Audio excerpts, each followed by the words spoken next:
ഈ വണ്ടി അവിടെ വന്ന് നമ്മൾ ബുക്ക് ചെയ്ത് 5 ദിവസം കഴിഞ്ഞ് കിട്ടി. 5 ദിവസം അത്ര ഫാസ്റ്റ് കിട്ടി. ഇതിന്റെ താറോ റോക്സിന്റെ ഏറ്റവും വലിയ ഒരു കൺഫ്യൂഷൻ കടന്ന ഒരു കാര്യമാണ് മൈലേജ് എന്ന് പറഞ്ഞത്.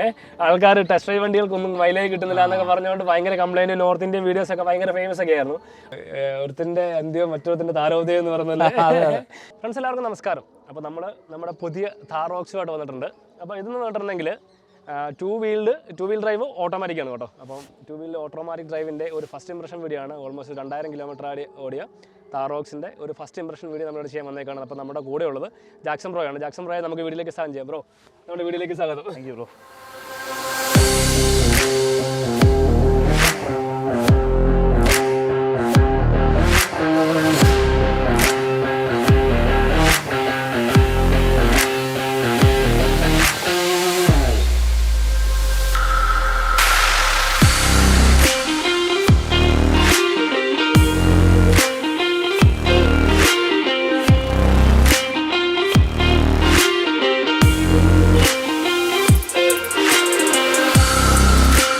താർ റോക്സ് സ്വന്തമാക്കി അല്ലേ?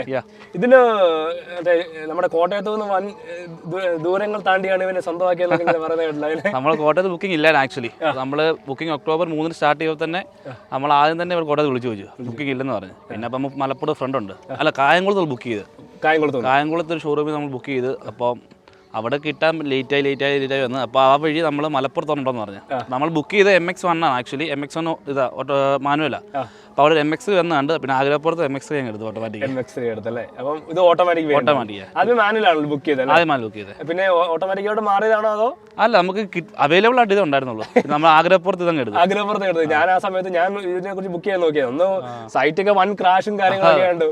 15-20 മിനിറ്റ് കൊണ്ട് ലക്ഷങ്ങളാണ് കടന്നു booking. Booking period almost 1 year കാര്യങ്ങളൊക്കെ ആയിരുന്നു. ഇപ്പൊ നമ്മളിപ്പോ വണ്ടി എടുത്ത ആളെ 2 മാസം ഇപ്പൊ ഡിസംബറിൽ കിട്ടി. ഡിസംബറിൽ തന്നെ ബുക്കിംഗ് പീരീഡ് ഡിലേ ആയോ ഒത്തിരി വണ്ടി? ഇല്ല, നമ്മൾ ഈ വണ്ടി അവിടെ വന്ന് നമ്മൾ ബുക്ക് ചെയ്ത് 5 ദിവസം കഴിഞ്ഞ് കിട്ടി. 5 ദിവസം അത്ര ഫാസ്റ്റ് കിട്ടി. ഇത് നമ്മുടെ ഇത് ഷോറൂം മലപ്പുറം ഈറ മോട്ടോഴ്സ് മലപ്പുറത്ത് നിന്ന് 5 ദിവസം ഞാൻ വണ്ടി ഡെലിവറി ഇവിടുത്തെ ഡെലിവറി ചെയ്ത്. വണ്ടി കോട്ടയം ഡെലിവറി ചെയ്ത് നമുക്ക് കോട്ടയം ഡെലിവറി ചെയ്തല്ലേ. അപ്പോൾ നമുക്ക് അങ്ങോട്ട് പോകേണ്ട കാര്യങ്ങളൊക്കെ ബുക്കിങ്ങിന്റെ കാര്യങ്ങളൊക്കെ എങ്ങനെയായിരുന്നു? പേയ്മെന്റും കാര്യങ്ങളൊക്കെ ബുക്കിംഗ് നമ്മൾ ആദ്യം ഒരു 30,000 കൊടുത്ത് ബുക്ക് ചെയ്യണം. ബാക്കി നമ്മൾ CC എടുത്ത് ഡൗൺ പേയ്മെന്റ് എടുത്ത് ഞാൻ ചോദിച്ചത് നമ്മൾ ഇൻഡയറക്റ്റ് അവിടെ കാണാതെ തന്നെയാണോ? കാണാതെ ബുക്ക് ചെയ്യുമായിരുന്നു. എല്ലാ ഫോൺ ത്രൂ ആയിരുന്നല്ലേ. അപ്പോൾ അതൊക്കെ എങ്ങനെ ഉണ്ടായിരുന്നു അവരുടെ ഡീലിംഗ്? എല്ലാം നല്ല ഡീലിംഗ്, എല്ലാം നല്ല കസ്റ്റമർ സർവീസ് ആണെങ്കിലും എന്താണ് നമുക്ക് എന്ത് കുഴപ്പമുണ്ടെങ്കിലും അവർ ഉടനെ തന്നെ നമ്മളെ വിളിച്ചും അപ്ഡേറ്റ്സ് വണ്ടി ഇന്ന് ഇവിടെ ആയി. പിന്നെ ഒരു ലിങ്ക് കണ്ടുണ്ട്. അപ്പോൾ ആ ലിങ്കിൽ നമുക്ക് അറിയാൻ പറ്റും. കംപ്ലീറ്റ് ഡീറ്റെയിൽസ് അറിയാൻ പറ്റും. വണ്ടി ആടെ എന്ന് ഡെലിവറി ചെയ്യും എന്ന് പറഞ്ഞു. നമുക്ക് ഫാസ്റ്റ് ആയിട്ട് കിട്ടി. അപ്പൊ അങ്ങനെ നോക്കുകയാണെങ്കിൽ ഓൾമോസ്റ്റ് കോട്ടയത്ത് തന്നെ ഓൾമോസ്റ്റ് ആദ്യത്തെ ലിസ്റ്റുകളിൽ വരുന്ന വണ്ടികളിൽ വേണമെങ്കിൽ നമ്പർ ടെമ്പററി നമ്പർ നമ്മൾ ഒരു ഫാൻസി നമ്പറിന് വേണ്ടി വെയിറ്റിംഗ് ആണ്. ഞാൻ എന്റെ വണ്ടിക്ക് വേണ്ടി ഫാൻസി നമ്പറിന് വേണ്ടിയിട്ടല്ല, എന്നാലും വെയിറ്റിംഗ് ആണ്. പുതിയ മോഡലൊക്കെ മണ്ടത്തരമാണെങ്കിലും 2025 ഡിസംബറിൽ നമ്മൾ ലാസ്റ്റ് എടുത്ത്. ഡിസംബർ ലാസ്റ്റിൽ വണ്ടി കിട്ടി. ഞാൻ നവംബറിൽ വണ്ടി എടുത്തായിരുന്നു. എന്റെ വണ്ടി വെന്യൂ എടുത്തായിരുന്നു. പിന്നെ താർ റോക്സ് തന്നെയാണോ നോക്കിയത് അതോ വേറെ ഏതെങ്കിലും വണ്ടികൾ നോക്കിയത്? വേറെ നമ്മൾ 2 വണ്ടി നോക്കിയായിരുന്നു. ഇന്നോവയുടെ ഒരു ക്രിസ്റ്റോ നോക്കിയായിരുന്നു, പിന്നെ അൽക്കാസർ നോക്കിയായിരുന്നു. നമുക്ക് ഫാമിലി ആയിട്ട് പോകാൻ പറ്റണം എന്ന രീതിക്കാണ് നമ്മൾ എടുത്തത്. ഇത് അപ്പൊ നല്ല ഓപ്ഷൻ ആണ് നോക്കിയിട്ട്. 5 പേർക്ക് ഇരിക്കാൻ പറ്റും. മറ്റേ 3 ഡോറിനേക്കാളും കുറച്ചുകൂടെ പുറകെ കംഫർട്ടാണ് ഇരിക്കാൻ. യാത്രാസുഖം കംഫർട്ടാണ് കുറച്ചുകൂടെ. പിന്നെ ബൂട്ട് സ്പേസ് ആണെങ്കിലും നമുക്ക് അത്യാവശ്യമുണ്ട്. പിന്നെ അപ്പൊ ഇത് തന്നെ അങ്ങ് എടുത്ത് നമ്മള്. പിന്നെ 7 സീറ്ററിൽ നിന്ന് ഇപ്പം 5 സീറ്ററിലോട്ട് ഒരു ഇതായില്ലേ? പിന്നെ അത് വലിയ പ്രോബ്ലം ആയിട്ട് ഒരിക്കലും ഇല്ല. താറെന്ന് പറയുമ്പോൾ ഒരു ഇതല്ലേ, വികാരമാണല്ലോ. ഇഷ്ടപ്പുറത്ത് ശരിക്കും പറഞ്ഞാൽ താറിന്റെ ഒരു 5 ഡോർ വന്നപ്പോ തന്നെ ഒരു ഭയങ്കര മാറ്റം തന്നെ അവന്മാര് കൊണ്ടുവന്നു. വന്നപ്പോ തന്നെ നമ്മള് ബുക്കിംഗ് ഓപ്പൺ ആയെന്ന് തന്നെ നമ്മൾ ബുക്ക് ചെയ്തു. ഞാനിങ്ങനെ പ്ലാൻ ചെയ്ത് ബുക്ക് ചെയ്തതൊക്കെ ഇരുന്നതാണ്. പിന്നെ അങ്ങോട്ട് അതൊക്കെ മാറ്റി അതൊക്കെ ഒരു ഫാമിലി കാറിലോട്ട് എന്നുള്ള രീതിയിൽ ശരിക്കും പറഞ്ഞാൽ ഇവനെ ഫാമിലി ആയിട്ട് യൂസ് ചെയ്യാൻ പറ്റും. അതൊരു ചോദ്യം തന്നെയാണ്, വലിയ ചോദ്യമല്ലേ. 100% ഉറപ്പായിട്ടും പറ്റും. പിന്നെ നമ്മൾ ഫാമിലി ആയിട്ട് യൂസ് ചെയ്യാം. നമുക്കിപ്പോൾ വീട്ടിൽ തന്നെ 5 പേരുണ്ട്. നമുക്ക് എക്സ്ട്രാ യൂസ് ചെയ്യുന്ന വണ്ടി പോളോയാ. പക്ഷെ പോളോ അത് കുറച്ചുകൂടെ കൺജസ്റ്റഡാ. 5 പേർക്ക് ഒരിക്കലും കംഫർട്ട് ഇരിക്കാൻ പറ്റത്തില്ല പോളോയ്ക്കകത്ത്. ഇത് ഭയങ്കര യൂസ്ഫുൾ ആണ്. ഏരിയ ഉണ്ട്, ഭയങ്കര സ്പേസ് ഉണ്ട്. ലെഗ് സ്പേസ് ആണെങ്കിലും എല്ലാം ഉണ്ട്. കംഫർട്ടാണ്. ശരിക്കും പറഞ്ഞാൽ പഴയ താറിന്റെ ഏറ്റവും വലിയ കുഴപ്പമാണ് ആദ്യത്തെ 2 ഡ്രൈവറും കോ ഡ്രൈവറും ഓക്കെയാണ്. പിന്നെ സീറ്റ് മരത്തിട്ട് വേണം കയറാൻ. പ്രായമായവർക്കൊക്കെ ഭയങ്കര ബുദ്ധിമുട്ടാണ്. അതേപോലെ പുറകെ നിർത്തുന്ന ഛർദ്ദിക്കാൻ പറ്റും. ആ ഫീലിംഗ്സ് എന്തെങ്കിലും ഇതിനകത്ത് തോന്നുന്നുണ്ട്? ഒരിക്കലും തോന്നുന്നില്ല. എന്റെ ഫ്രണ്ട് ഒരെണ്ണം ഉണ്ടായിരുന്നു 3 ഡോർ. പക്ഷെ അത് നമുക്ക് ഞാൻ പുറകെ ഇരിക്കാൻ ഒട്ടും കംഫർട്ട് അല്ല. ആലോചിക്കുകയില്ല, പുറകോട്ട് പോകുന്ന ആലോചിക്കാൻ പറ്റുന്നില്ല. അത്ര ലോങ് ജേർണി പോലും പോസിബിൾ അല്ല. അത് മറ്റേ 4x4 ആണ് ഓഫ് റോഡ്. അതാണ് ഡ്രൈവർ എന്തൂസിയാസ്റ്റിക് എന്ന് പറഞ്ഞ സാധനം മാത്രമേ ഉള്ളൂ അതിനകത്ത്. ഇത് അത് വെച്ച് ഇത് വെച്ച് നോക്കി ഇത് ഫാർ ബെറ്റർ ഇത് ഫാർ ബെറ്റർ. നമുക്ക് ഇരിക്കാനും പുറകിലാണല്ലോ ഭയങ്കര കംഫർട്ട്. ശരിക്കും നമ്മൾ വണ്ടിയുടെ ഡി കണ്ടല്ലേ ബുക്ക് ചെയ്തേ? മീൻസ് നമുക്ക് വണ്ടി ഇനിഷ്യലി നമുക്ക് ടെസ്റ്റ് ഡ്രൈവ് വണ്ടിയോ അല്ലെങ്കിൽ ഷോ വണ്ടിയോ ഒന്നും ഇല്ലായിരുന്നല്ലോ. അതായത് അതേ എക്സ്പെക്ടേഷൻ തന്നെ നമുക്ക് ആഫ്റ്റർ ബുക്കിംഗ് കിട്ടിയോ? ഉറപ്പായിട്ടും കിട്ടി. തീർച്ചയായിട്ടും കിട്ടുന്നില്ലേ. നമ്മൾ ഇതുവരെ കുറെ വീഡിയോസ് നമ്മൾ യൂട്യൂബിൽ കണ്ട് ആൾക്കാർ ടെസ്റ്റ് ഡ്രൈവ് ചെയ്യുന്ന വീഡിയോസ് നോർത്ത് ഇന്ത്യയിലൊക്കെ കുറെ വീഡിയോസ് ഉണ്ട്. അപ്പൊ അതിൽ നിന്നൊക്കെ നമുക്ക് ഒരു ഇഷ്ടം തോന്നി. പിന്നെ അങ്ങനെ നമ്മൾ അപ്പം തന്നെ ബുക്ക് ചെയ്തു, ഒന്നും നോക്കിയില്ല, അപ്പം തന്നെ ബുക്ക് ചെയ്യുന്നല്ലേ. അപ്പം ഇത്രയും നാളത്തെ ഒരു സ്റ്റാർട്ടപ്പ് ജേർണിയിൽ എങ്ങനെയുണ്ട് വണ്ടിയുടെ ഒരു ഓവറോള്? മൈലേജ് ആണല്ലോ നമുക്ക് അവിടെ നിന്ന് വന്നപ്പോൾ തന്നെ ഒരു 16 അടുത്ത് കിട്ടുന്നുണ്ട്. മലപ്പുറത്ത് വന്നപ്പോൾ തന്നെ നമ്മൾ ടൗൺ ഓട്ടത്തിന് ഒരു 12-13 എങ്ങനെ പോലും ഒരു 11 മേളിൽ എപ്പോഴും കിട്ടുന്നുണ്ട്. അത് ഓട്ടോമാറ്റിക് വണ്ടി കേട്ടോ. ശരിക്കും പറഞ്ഞാൽ ഇതിന്റെ താറോ റോക്സിന്റെ ഏറ്റവും വലിയ ഒരു കൺഫ്യൂഷൻ കടന്ന ഒരു കാര്യമാണ് മൈലേജ് എന്ന് പറഞ്ഞത്. ആൾക്കാർ ടെസ്റ്റ് ഡ്രൈവ് വണ്ടികൾക്കൊന്നും മൈലേജ് കിട്ടുന്നില്ല എന്നൊക്കെ പറഞ്ഞുകൊണ്ട് ഭയങ്കര കംപ്ലൈന്റ്, നോർത്ത് ഇന്ത്യൻ വീഡിയോസ് ഒക്കെ ഭയങ്കര ഫേമസ് ഒക്കെ ആയിരുന്നു. 12 എന്ന് പറഞ്ഞാൽ ഓട്ടോമാറ്റിക് വണ്ടി ടൗണിൽ സിറ്റി ഡ്രൈവില് ബെറ്റർ മൈലേജ് അല്ലേ? എനിക്കത് 1.5 ലിറ്റർ ടൂ വീൽ ഡ്രൈവ് വണ്ടിക്ക് പോലും 15 കിലോമീറ്റർ അടുത്ത കിട്ടുന്നുള്ളൂ പഴയ 3 ഡോറിന്. അപ്പൊ നമ്മൾ ഇതിനെ സംബന്ധിച്ച് നോക്കുമ്പോൾ 2 ലിറ്റർ എഞ്ചിനാണ്, സ്കോർപിയോയുടെ സെയിം എഞ്ചിനാണ്. അപ്പൊ അത് വന്നപ്പോൾ മൈലേജിനകത്ത് എന്നാണെങ്കിൽ അത് നല്ല മൈലേജ് തന്നെയാണ്. 15-16 കിട്ടുക നല്ല മൈലേജാണ്. നല്ല മൈലേജാണ്.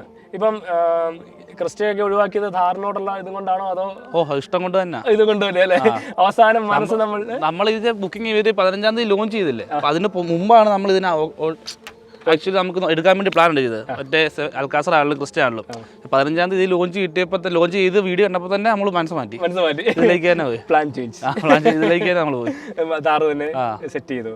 പിന്നെ ഇപ്പം ഇത് കൂടാതെ വേറെ യൂസ് ചെയ്യുന്ന വണ്ടി ഒരു ക്യാമറയും പിന്നെ പോളോയും. പുതിയ മോഡൽ ക്യാമറയാണ്? അല്ല, പഴയ മോഡൽ പോളോ 19 മോഡൽ. അതിനകത്ത് രണ്ടുപേരും കമ്പയർ ചെയ്യാൻ ഒരിക്കലും പറ്റത്തില്ല. ശരിക്കും 4x4 നോക്കിയായിരുന്നു അതോ 4x2? ഇല്ല, 4x2 നമ്മൾ നോക്കിക്കൊണ്ടിരുന്നില്ല. അപ്പം ബഡ്ജറ്റ് ആണെങ്കിലും അങ്ങ് 1.5 ലക്ഷം രൂപ 2 ലക്ഷം രൂപ അടുത്ത ഡിഫറൻസ് വരുമല്ലോ 4x4 വരുമ്പോൾ. എങ്ങനെയാണ് അപ്പം ഇവന് ഓഫ് റോഡോ അല്ലെങ്കിൽ അങ്ങനെയുള്ള ഒരു കണ്ടീഷൻ ലെവലിൽ യൂസ് ചെയ്യാനുള്ള സാഹചര്യം വലിയ ഒത്താന്നു ആയില്ല. നമ്മൾ നോക്കുന്നുണ്ട്.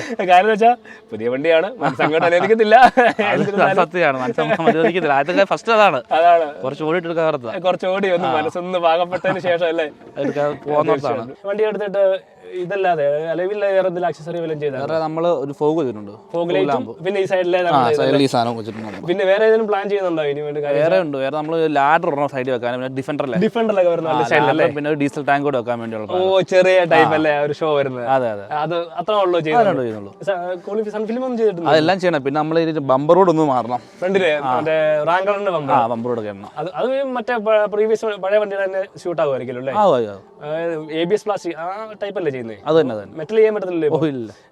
അപ്പൊ എല്ലാം കൂടെ ഇവിടെ തന്നെ ആക്സസറി അവൈലബിൾ ആകാൻ തുടങ്ങിയതൊക്കെ പയ്യെ തുടങ്ങി. ഇപ്പൊ മാറ്റ് അവൈലബിൾ അല്ലായിരുന്നു, മാറ്റ് കിട്ടാൻ തുടങ്ങി. പിന്നെ പയ്യെ ഓരോന്ന് വരാൻ തുടങ്ങി. ഇപ്പൊ വണ്ടി ഇറങ്ങിയുള്ളൂ താമസം. പിന്നെ അലവിലൊക്കെ ഫാസ്റ്റ് കിട്ടി. അതിന്റെ ഒന്നും ഡിഫറൻസ് ബാറപ്പള്ളി തന്നെ. അപ്പൊ ബാറപ്പള്ളിയിലാണ് എനിക്ക് നമ്പറും കോൺടാക്ട് നമ്പറും പ്രൊവൈഡ് തന്നത്. കാര്യം ഞാൻ വർഷങ്ങളായിട്ട് ഞങ്ങളൊരു ഭയങ്കര ബന്ധമാണ്. ഓൾമോസ്റ്റ് എല്ലാ അലവിലും അവിടെ ഉണ്ടല്ലോ. അതിന്റെ കൂടുതൽ പ്രൊമോഷനെ കൂടി കിട്ടുന്നത് എല്ലാം എനിക്ക് നമ്പറൊക്കെ തന്നല്ലേ. അപ്പൊ പിന്നെ വേറെ എന്തെങ്കിലും ഇപ്പൊ ആക്സസറീസ് ഇത്ര ലിസ്റ്റിലാണ് വരുന്നുള്ളൂ അല്ലേ? ഇതിപ്പോ സൗണ്ട് സിസ്റ്റവും കാര്യങ്ങളെല്ലാം ഡിഫോൾട്ട് ആയിട്ട് വരുന്ന എല്ലാം തന്നെ ഉണ്ട്. പിന്നെ ഏറ്റവും നമ്മൾ കൺസേൺ ആകുന്ന ഒരു കാര്യമാണ്. കാര്യം വെച്ചാൽ ഒരു കാലഘട്ടത്തിൽ മഹീന്ദ്രയുടെ സർവീസ് എന്ന് പറഞ്ഞൊരു സർവീസ് ഡീലർഷിപ്പ് അങ്ങനെയൊക്കെ കുറച്ച് മറ്റേ TVS ഒക്കെ ആയിരുന്നു വർഷം ഉണ്ടായിരുന്നു. അപ്പം തുടക്കത്തിൽ ഫസ്റ്റ് സർവീസ് ഇപ്പം വണ്ടി കഴിഞ്ഞില്ലേ? ഒരു ഫസ്റ്റ് ഇംപ്രഷൻ സർവീസിന് കൊടുക്കണം. എങ്ങനെയുണ്ട് നമ്മുടെ പെർഫോമൻസ്? കുഴപ്പമൊന്നുമില്ല. ആദ്യത്തെ പേയ്മെന്റ് വല്ലതും ആയിരുന്നു? ഇല്ല, പേയ്മെന്റ് ഒന്നും ഫ്രീ ആയിട്ട് തന്നെ. വാട്ടർ 16 രൂപ അങ്ങനെയൊക്കെ അല്ലേ ആവുള്ളൂ. നമ്മൾ ഇവിടെ ചെയ്യിച്ചു, നമ്മുടെ ആലപ്പുഴ തന്നെ ചെയ്യിച്ചു. ഓക്കെ, അതിന് ആലപ്പുഴ എളുപ്പം അതായിരിക്കും അല്ലേ? എളുപ്പത്തിന്റെ ഇവിടെ ചെയ്തു. കോട്ടയത്ത് ഇഗ്രാമി ചെയ്തില്ല, തുടങ്ങിയിട്ടില്ല, സ്റ്റാർട്ട് ആക്കിയിട്ടില്ല. അവർക്ക് വണ്ടി പോലും ആയിട്ടില്ല. അതുകൊണ്ട് നമുക്ക് പിന്നെ നമുക്ക് അടുത്തുള്ള ആലപ്പുഴയാണ്. നമ്മൾ അവിടെ പോയി ചെയ്യിച്ചു. ഡിസ്റ്റൻസ് എല്ലാം ഓൾമോസ്റ്റ് ഈക്വൽ ആയിരിക്കും. വലിയ കുഴപ്പമൊന്നുമില്ല. നമുക്ക് പിന്നെ പുതിയ റോഡുള്ളതുകൊണ്ട് പെട്ടെന്ന് പോയി വരാനും എളുപ്പമുണ്ട്. അവിടെ തന്നെയാണല്ലേ സർവീസിന്റെ? ഇപ്പം സർവീസിന്റെ ഒരു ഡീറ്റെയിൽ ആയിട്ടുള്ള ഒരു പറയാനായിട്ടില്ല, എന്നിരുന്നാലും അല്ലേ. അപ്പോൾ ഓവറോൾ നമ്മൾ സ്റ്റാർട്ടപ്പ് ജേർണി എന്ന് പറയുവാണെങ്കിൽ ഇത്ര നാളത്തെ ഒരു റൈഡിൽ, അതായത് 3 ടൈപ്പ് ജേർണി ഞാൻ അതിനകത്ത് മെൻഷൻ ചെയ്യുന്നത്. ഒന്ന് സാധാരണ നമ്മുടെ ലോക്കൽ ഓടുന്ന ഓട്ടം, നമ്മുടെ റഫ് റോഡിൽ ഓടുന്ന ഓട്ടം, ലോങ് റൈഡിൽ ഓട്ടം. ഇത് 3 ബ്രോയുടെ എക്സ്പീരിയൻസിൽ നമുക്കൊന്ന് ജസ്റ്റ് ഒന്ന് എക്സ്പ്ലെയിൻ ചെയ്ത് എങ്ങനെയുണ്ട് ഫീൽ ചെയ്യുന്നു ഇത്ര നാളത്തെ ഒരു യൂസ്? നമ്മൾ ലോങ് പോയപ്പോൾ പറഞ്ഞ പോലെ ഭയങ്കര കംഫർട്ടാണ് വണ്ടി. കംഫർട്ട് ഒരു തരത്തിലുള്ള കാര്യം വേറെ ഒരു ഡിസ്റ്റർബൻസ് ഒന്നുമില്ല. അകത്തിരിക്കുന്നവർക്കും കംഫർട്ടാണ്, ഓടിക്കുന്ന എനിക്കും കംഫർട്ടാണ്, ഒരു കുഴപ്പമില്ല. പിന്നെ റഫ് ഓട്ടത്തിന് ഞാൻ പറഞ്ഞു, പിന്നെ മൈലേജിന്റെ ഒരു പ്രശ്നം മാത്രമേ കുറയുന്നു. റഫ് ഓട്ടോ അല്ല, കംഫർട്ട് കുറയുന്നില്ല, മൈലേജ് മാത്രം കുറയും, അത്രേ ഉള്ളൂ. 11 മേളിൽ എന്തായാലും കിട്ടും. 11 തൊട്ട് എന്തായാലും എനിക്ക് കിട്ടുന്നുണ്ട്. നല്ലതാണെങ്കിൽ ഒരു 12 ടൗണിൽ കൂടെ 12-13 കിട്ടും. അത്യാവശ്യം നോക്കി ഓടിക്കുകയാണെങ്കിൽ ചുമ്മാ കിട്ടും. പിന്നെ ഒരു ഇന്റർമീഡിയറ്റ് സിറ്റി ഡ്രൈവ് അല്ലെങ്കിൽ നമ്മുടെ നോർമലി ഇവിടെ റഫ് റോഡുകളല്ലേ, അതൊക്കെ എങ്ങനെയുണ്ട്? അങ്ങനത്തെ റോട്ട ഞാൻ കഴിയുന്നത് ഞാൻ പോകാറില്ലായിരുന്നു. അതായത് ഞാൻ ചോദിച്ചു വന്നത് ഇത്രേ ഉള്ളൂ. സാധാരണ ഇവനെ കൊണ്ട് പോണേ കുറച്ച് ചെറിയ വഴികളിലൊക്കെ ഞാൻ ഉദ്ദേശിച്ചത് ട്രെയിനിങ് റേഡിയസ് ആണ്. വണ്ടി ഒറ്റയിടിക്കലും വളച്ചെടുക്കാൻ പറ്റും, ഒരു കുഴപ്പമില്ല. എനിക്ക് തോന്നുന്നു ഇതിനു മുമ്പത്തെ നമ്മുടെ വിവേക് ജി ഒക്കെ പറയുന്നുണ്ടായിരുന്നു, മറ്റേ ജിമ്മിനേക്കാളും കൂടുതൽ ട്രെയിനിങ് റേഡിയസ് ഒക്കെ ഭയങ്കര ഇതിനാണ് കൂടുതൽ. കാരണം നമ്മൾ ഇത്രയും വലിയ വണ്ടിക്ക് എക്സ്പെക്ട് ചെയ്തില്ല ഇത്രയും പെട്ടെന്ന് തിരിഞ്ഞു പോകുന്നൊക്കെ. ആക്ച്വലി നമ്മൾ ഫസ്റ്റ് ജിമ്നി ഒരെണ്ണം ബുക്ക് ചെയ്യാൻ വേണ്ടി ഇരുന്ന ഭയങ്കര ഓഫറൊക്കെ ഉണ്ടായിരുന്നു ജിമ്നി ബുക്ക് ചെയ്യാൻ വേണ്ടി ഇരുന്നത്. പിന്നെ അത് പറഞ്ഞില്ല, ജിമ്നി എല്ലാം നമ്മൾ കുറേ വണ്ടി പ്ലാൻ ഉണ്ടായിരുന്നു. അപ്പം എല്ലാം കഴിഞ്ഞ് ഓഗസ്റ്റ് 15 ഇവർ ലോഞ്ച് ചെയ്തപ്പോൾ എല്ലാം മാറ്റി, ഇതിലേക്ക് തന്നെ നമ്മൾ എത്തി വന്നത്. അതായത് ഒരുത്തിന്റെ അന്ത്യം മറ്റൊരുത്തിന്റെ താരോദയം എന്ന് പറഞ്ഞാൽ ജിമ്നി എന്ന് പറഞ്ഞാൽ വേറെ കോമ്പാറ്റീഷൻ ഉള്ള വേറെ ടൈപ്പ് വണ്ടിയാണ്. അത് ഇതുമായിട്ട് കമ്പയർ ചെയ്യുന്നില്ല. റേറ്റ് വൈസും പ്രൈസ് എല്ലാം ഭയങ്കര ഡിഫറൻസ്. അവന് വേറൊരു സെഗ്മെന്റ് നിൽക്കുന്നു, വേറെ സെഗ്മെന്റ് നിൽക്കുന്നു. പിന്നെ ഡീസൽ തന്നെയല്ലേ? ഡീസൽ തന്നെ. അപ്പം എന്നോട് ഓൾമോസ്റ്റ് എല്ലാ കാര്യത്തിലും ഇവൻ സാറ്റിസ്ഫൈങ് ആണല്ലേ? അതെ, നമുക്ക് സാറ്റിസ്ഫൈ വേറെ കംപ്ലൈന്റ്സോ കാര്യങ്ങളൊന്നുമില്ല. ഇപ്പം പോളോ ആട്ടോ അല്ലെങ്കിൽ ക്യാമറയൊക്കെ ആയിട്ട് കമ്പയർ ചെയ്യുവാണെങ്കിൽ അതേ മെത്തേഡിൽ തന്നെ നമുക്ക് യൂസ് ചെയ്യാനും പെടുന്നുണ്ട്. ഇപ്പം വേറെ ആരും അല്ല, അതായത് ഞാൻ പറഞ്ഞ പ്രായമായവർക്കും അല്ല ജേണിക്ക് അങ്ങനെ ഡിഫിക്കൽട്ടി ഒരു കുഴപ്പമില്ല. എല്ലാം ഇൻബിൽഡ് ചെയ്ത് ഓൾമോസ്റ്റ് വേണ്ട നമുക്ക് എല്ലാ സാധനങ്ങളും ഇവിടെ ലാഡർ ആണെങ്കിൽ സൈഡ് സ്റ്റെപ്പ് ആണെങ്കിലും ഫുഡ് സ്റ്റെപ്പ് ആണെങ്കിലും കാര്യങ്ങളാണെങ്കിലും ഇത്രയും വലിപ്പമുള്ള വണ്ടിയാണെങ്കിലും അവനെ ഈസി ആയിട്ട് നമുക്ക് കയറാൻ പറ്റും അല്ലേ? അപ്പോൾ ഇത്ര നാളെ ജേർണലിൽ പുള്ളി കംപ്ലീറ്റ്ലി സാറ്റിസ്ഫൈഡ് ആണ്.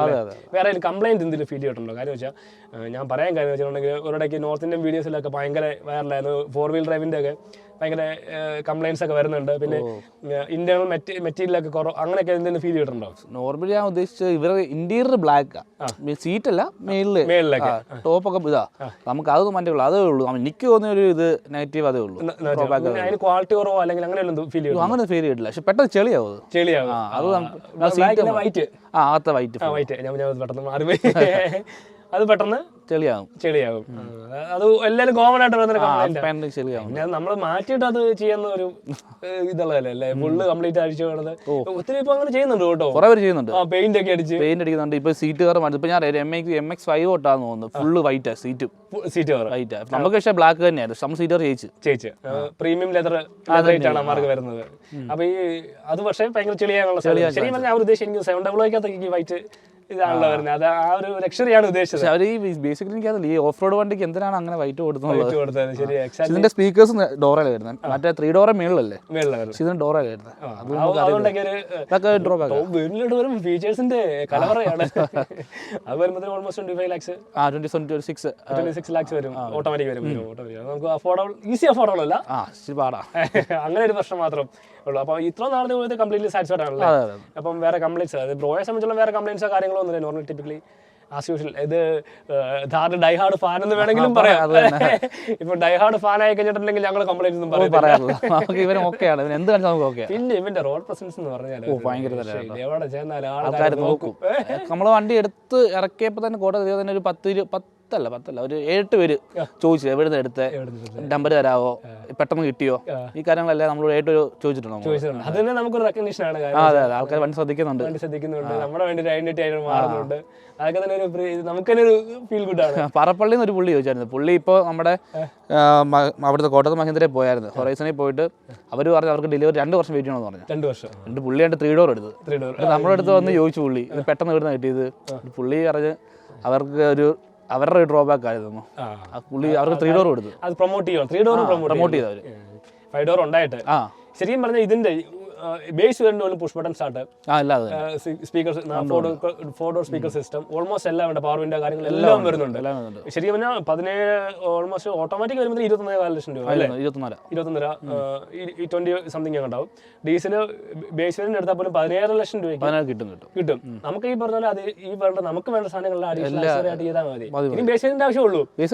മീൻസ് ബേസ് ഇതിന്റെ അതിന്റെ വ്യത്യാസം എന്ന് പറഞ്ഞാൽ ബേസ് വേരിയന്റിൽ നമ്മൾ പുറയിൽ ക്യാമറ വരുന്നില്ല. ഇതിൽ ക്യാമറ ഉണ്ട്, പിന്നെ ആൻഡ്രോയിഡ് കാർപ്ലേ ഉണ്ട്, ആപ്പിളോ ഉണ്ട്, പിന്നെ ഈ ഇൻബിൽഡ് സിസ്റ്റം അതിലൊന്നുമില്ല. അത്രേ ഉള്ളൂ. അതിലും സിസ്റ്റം ഉണ്ട്, പക്ഷെ കാർപ്ലേ ഇല്ല. നോർമൽ സിസ്റ്റം, ടച്ച് സ്ക്രീനേ വരുന്നുള്ളൂ. അത്രേ ഉള്ളൂ. ഇത് പിന്നെ കുറച്ചുകൂടെ എല്ലാം കുറച്ച് യൂസ് ചെയ്യാൻ പറ്റും. ഇച്ചിരി ഡിഫറൻസ്. അതാണ് പറഞ്ഞത്.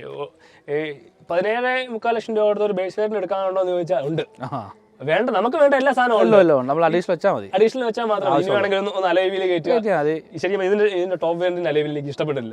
എനിക്ക് ഇഷ്ടം അതാണ് മാറി തന്നെ. അതാ പറഞ്ഞത്, ആ സാധനം വേസ്റ്റ് ഓഫ് മണിയാണ്. ഞാൻ കൂടി MX-5 പോയിട്ട് എടുക്കാൻ പോയിട്ടുണ്ടെങ്കിൽ വേസ്റ്റ് ഓഫ് മണിയാണ്. അലൈവിൽ എല്ലാം ഉള്ള മാറ്റും. ഭയങ്കര മടുപ്പ്. ഈ പുതിയ വണ്ടി ടോപ്പ് വേരിയന്റ് വണ്ടി എടുത്തിട്ട് അതിന്റെ അലൈവിൽ മാറ്റിയിട്ടുണ്ട്.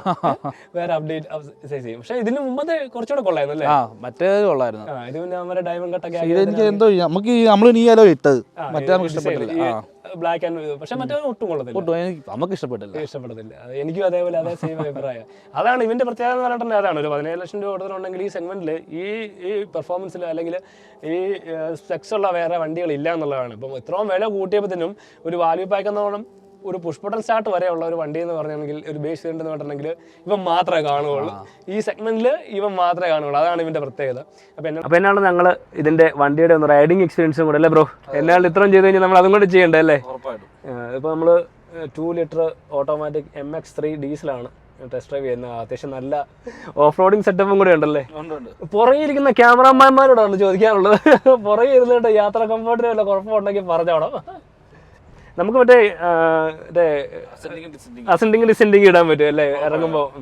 അതൊക്കെ ഉണ്ട് കേട്ടോ. ഇപ്പം ബേസ് വേരിയന്റ് ആണെങ്കിൽ പോലും മറ്റേ 4 വീൽ അല്ലെങ്കിൽ പോലെങ്കിലും അത് ഇതിനകത്ത് വരുന്നുണ്ടല്ലേ? അതൊക്കെ ഒരു അഡ്വാൻറ്റേജ് ആണ്. കാര്യം വെച്ചാൽ നമ്മുടെ ഇതിന്റെ 3 ഡോർ വരുമ്പോഴത്തേനുമാണ് നമുക്ക് 1.5 ലിറ്റർ എഞ്ചിനാണ് വരുന്നുള്ളൂ. ഇത് 2 ലിറ്റർ എഞ്ചിനല്ലേ വരുന്നത്. അതേ തന്നെ ഇത്ര മൈലേജും കിട്ടുകയെന്ന് പറഞ്ഞാൽ ഹാൻഡ്ലിങ് ഭയങ്കര ഈസി അല്ലേ? എനിക്ക് ഇഷ്ടപ്പെട്ടുണ്ട്. ഇതിന്റെ സ്റ്റിയറിംഗ് ഒരു രക്ഷയില്ല. നമുക്ക് ഈസി ആയിട്ട് ഇത്ര വലിയ വണ്ടിയാണെന്ന് പോലും ഫീൽ ചെയ്യില്ല. സ്റ്റിയറിംഗിൽ നമുക്കൊരു കംഫോർട്ട് കിട്ടുന്നുണ്ട് ഭയങ്കരമായിട്ട്. വലിപ്പം തോന്നുന്നില്ലല്ലേ ഇരുന്ന് കഴിഞ്ഞാല്? അതൊരു എനിക്ക് എറണാകുളത്തോടെ പോലെ വണ്ടി ചെറുതാണ് കേട്ടോ. എടുത്തോണ്ട് ഇല്ല, ഫുൾ വിസിബിലിറ്റി ഉണ്ട്. ബോണറ്റ് വരെ വിസിബിലിറ്റി, ബോണറ്റ് എൻഡ് വരെ വിസിബിലിറ്റി, എവിടെ ഓടിക്കാനാണെങ്കിലും കാര്യങ്ങളാണെങ്കിലും. ഇപ്പം നമ്മൾ ചെറിയ റഫ് റോഡിന് പോയിട്ട് നല്ല റോഡിലോട്ട് ആയിട്ടുണ്ട്. അപ്പം നല്ല റോഡിൽ ഇവൻ്റെ പെർഫോമൻസ് എങ്ങനെ ഉണ്ടെന്ന് നോക്കാം. എന്നാലും ടോർക്ക് കൺവേർട്ടർ ആയതുകൊണ്ട് നമുക്ക് ഗിയർ ലാഗോ കാര്യങ്ങളോ ഒന്നും വരത്തില്ല. അപ്പോൾ ഇതിനു മുമ്പോട്ടുള്ള ഗിയർ സിസ്റ്റത്തിലെല്ലാം നമ്മൾ കണ്ടുവരുന്നതാണ്. വണ്ടി ഗിയർ മറ്റേ പവർ പെട്ടെന്ന് തന്നെ ജനറേറ്റ് 700 ഒക്കെ സെയിം എഞ്ചിനും സെയിം പെർഫോമൻസും ഏകദേശം 350 എണ്ണം ടോർക്കും കാര്യങ്ങളൊക്കെ വരുന്നുള്ളതുകൊണ്ട് വണ്ടി തീയാണ് കേട്ടോ. കാല് കൊടുത്താൽ പെട്ടെന്ന് കുതിക്കും അല്ലേ? ഞാൻ ശരിക്കും പറഞ്ഞാൽ 5 ഡോർ ഞാനിപ്പോഴാണ് കേട്ടോ ഓടിക്കുന്നത് ഇത്രയും ദിവസമായിട്ട്. കാര്യം വെച്ചാൽ എറണാകുളത്തൊക്കെ പോയ സാധനം ഓടിക്കാനുണ്ട്. ഇവിടെ കോട്ടയത്ത് ഞാൻ കുറേ നോക്കിയായിരുന്നു അവിടെ ഒന്ന് ടെസ്റ്റ് ഡ്രൈവ് എടുക്കാൻ വേണ്ടിയിട്ട്. അവർക്ക് വണ്ടിയില്ല. അവർക്ക് ഇത്ര വണ്ടി ഇറങ്ങിയിട്ട് 2-3 മാസമായി ഇതേവരോട്ട് വണ്ടിയില്ല അവർക്ക്.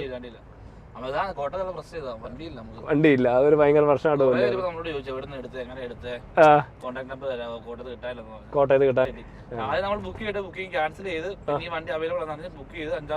ഓ അങ്ങനെ എടുക്കുമായിരുന്നു അല്ലേ? അത് ആദ്യത്തെ ബുക്കിംഗ് ക്യാൻസൽ ചെയ്ത് നമുക്ക് റീഫണ്ട് ഒക്കെ പെട്ടെന്ന് തന്നെ ആദ്യം 20,000 രൂപ ബുക്ക് ചെയ്ത് അത് കഴിഞ്ഞ് രണ്ടാമത് ഈ നമുക്ക് അത് ഇച്ചിരി ലാഗായി. മീൻസ് നമ്മള് മാനുവലൂടല്ലേ, ഓട്ടോമാറ്റിക് ആണ് ആദ്യം അവര് കൊടുക്കുന്നത്.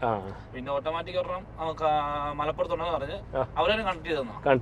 പിന്നെ പെട്ടെന്ന് പിന്നെ 30,000 കൊടുത്ത് പിന്നെ ബുക്ക് ചെയ്തു. അപ്പൊ റീഫണ്ട് പെട്ടെന്ന് തന്നെ വേറെ കുഴപ്പമൊന്നുമില്ല. പിന്നെ മൈലേജിന്റെ ഒരു ഇത് മാത്രം കൺസേൺ. അത് ശരിക്കും പറഞ്ഞാൽ ഇതിന് നമ്മൾ മൈലേജ് നോക്കുന്നത് തന്നെ അല്ലേ വളരെ ഇതാണ്. നോക്കരുത് വേറെ വണ്ടി എടുക്കുക. ഞാനിപ്പോ എടുത്ത പോലെ വണ്ടി ഒക്കെ എടുത്തു കഴിഞ്ഞാൽ ഇവനെ അങ്ങ് ആസ്വദിക്കുക, ഓടിക്കുക, 4 ആള് നോക്കുന്നുണ്ട്, എൻജോയ് ചെയ്യുക, എവിടെ എടുക്കുക. അതാണ് ഇവന് എടുത്ത് നമ്മൾ ആ ഇത് തീർന്നാലേ ഉള്ളൂ. എന്നുള്ള റാങ്ക്ലർ എന്ന് പറഞ്ഞൊരു സാധനമൊക്കെ നമുക്ക് അങ്ങോട്ട് എത്തിപ്പെട്ടണമെങ്കിൽ ഭയങ്കര പാടാണ്. ഈസി ആയിട്ട് ആക്സസ് ചെയ്യാൻ പറ്റത്തുമില്ല. അവനെ ഒന്ന് മെയിൻറ്റെയിൻ ചെയ്യണമെങ്കിലും കൊണ്ട് നടക്കണമെങ്കിലും പാടാണ്. അപ്പൊ അതൊക്കെ വെച്ച് നോക്കുമ്പോ ഇവൻ പുള്ളിപ്പുലി തന്നെയാണ്. സത്യം സാധാരണക്കാരന്റെ റാങ്കുലർ ഇവൻ തന്നെയാ. പിന്നെ ടോപ്പ് വേരിയന്റ് വരുമ്പോൾ അഡാസും കാര്യങ്ങളും എല്ലാ ഫീച്ചേഴ്സും ആയി. ശരിക്കും പറഞ്ഞാൽ നമ്മളിപ്പം കമ്പയർ ചെയ്യുമ്പോഴത്തേനാണെങ്കിൽ ബാക്കിയുള്ള 3 ഡോറുമായിട്ട് നമുക്ക് കമ്പയർ ചെയ്യേണ്ടി വരിക. അപ്പം നോക്കുമ്പം പുറകെ ഇരിക്കുന്നവരോട് തന്നെ എസ്പെഷ്യലി ചോദിക്കണം, ഈ ഞാൻ പറഞ്ഞ കാറിന്റെ യാത്രാസുഖം എന്നല്ല നമുക്ക് പറഞ്ഞത്, പക്ഷേ അതിനേക്കാളും അല്ലേ ഈ ജീപ്പ് വോയിസ് അല്ലെങ്കിൽ ഈ MPV സെഗ്മെന്റിലോട്ട് വരുമ്പോൾ അതിന്റെ യാത്രാസുഖം. താറ് 3 ഡോർ ആണെങ്കിലും അവൻ്റെ ഒത്തിരി നെഗറ്റീവ്സ് പറഞ്ഞുകൊണ്ടിരുന്നതെന്ന് പറഞ്ഞാൽ പെർഫോമൻസോ കാര്യങ്ങളൊന്നും അല്ല. അവന്റെ ബാഗ് അവിടെ പുറകെ ഇരിക്കുന്ന ചിന്തിക്കാൻ പറ്റുന്നില്ല, ആ ഒരു അവസ്ഥയാവും. പക്ഷെ ഇതിന് ഇല്ല. ഹെഡ് റൂം ഉണ്ട്, ലെഗ് സ്പേസ് ഉണ്ട്, ഡിക്കി സ്പേസ് ഉണ്ട്, ഈ പറഞ്ഞ കാര്യങ്ങളെല്ലാം അവിടെ കൺവിൻസിങ് ആയി. ഇനിയിപ്പോൾ ടോപ്പ് എല്ലോടൊക്കെ വരുവാണെങ്കിൽ ഭയങ്കര JBLന്റെ സൗണ്ട് സിസ്റ്റവും കാര്യങ്ങളും എല്ലാം വരുന്നുണ്ട്. അവിടെ എല്ലാം സാറ്റിസ്ഫൈങ്. അതാണ് താർ റോക്സിന് എന്താണ് പ്രത്യേകത വെച്ചാൽ ഇതാണ് ഇതിന്റെ പ്രത്യേകത. ഇതിന്റെ പെട്രോൾ വേരിയന്റ് ഉണ്ട്, പെട്രോൾ വേരിയന്റിന് ഇതിലും പ്രൈസ് റേഞ്ച് ഒക്കെ കുറവാണ്. പക്ഷേ എടുക്കുകയാണെങ്കിൽ ഡീസൽ പറയത്തുള്ളൂ. കാര്യം വെച്ചാൽ മറ്റേ ലോങ് റേഞ്ച് നിൽക്കുമോ അല്ലെങ്കിൽ ഈ പറഞ്ഞ പോലെ എമിഷൻ പ്രോബ്ലം എല്ലാം വരുമോ എന്നുള്ളതല്ല. പക്ഷെ കൊണ്ട് നടക്കുകയാണെങ്കിൽ ഈസി ആയിട്ട് മൈലേജ് ഒരു കൺസേൺ ആണല്ലോ. അതും എല്ലാം കൂടെ നോക്കുമ്പോഴത്തേനാണെങ്കിൽ ഡീസൽ തന്നെയായിരിക്കും കംഫർട്ട്. അപ്പം ബ്രോയുടെ അഭിപ്രായത്തിൽ ബ്രോ സാറ്റിസ്ഫൈങ് ആണ്. അപ്പോൾ എന്നാണെങ്കിലും ഒരു ഇനിഷ്യലി നമുക്കൊരു ഫസ്റ്റ് ഇംപ്രഷൻ എന്ന ബ്രോയ്ക്ക് ഒരു സ്പെഷ്യൽ താങ്ക്സ് വരാം. നമുക്ക് ലോങ് റേഞ്ചിൽ ഒരു 10 കഴിയുമ്പോൾ ഒരു കുറച്ചുകൂടെ അഡ്വാൻസ് ആയിട്ടുള്ള ഒരു വീഡിയോ ഒക്കെ ചെയ്യാൻ പറ്റും. അപ്പോൾ അതിനോട് കുറച്ചുകൂടെ എക്സ്ട്രീം ആയിട്ട് ഓഫ് റോഡ് ഒക്കെ ചെയ്താൽ അടിപൊളിയായിട്ടൊരു വീഡിയോ ചെയ്യാം. എന്നാണെങ്കിലും നമുക്ക് ജാക്സൺ ബ്രോയ്ക്ക് ഒരു സ്പെഷ്യൽ താങ്ക്സ് വരുന്നുണ്ടായിരുന്നു. നമുക്ക് വീഡിയോ വേണ്ടി ചെയ്യാം. Bro thank you.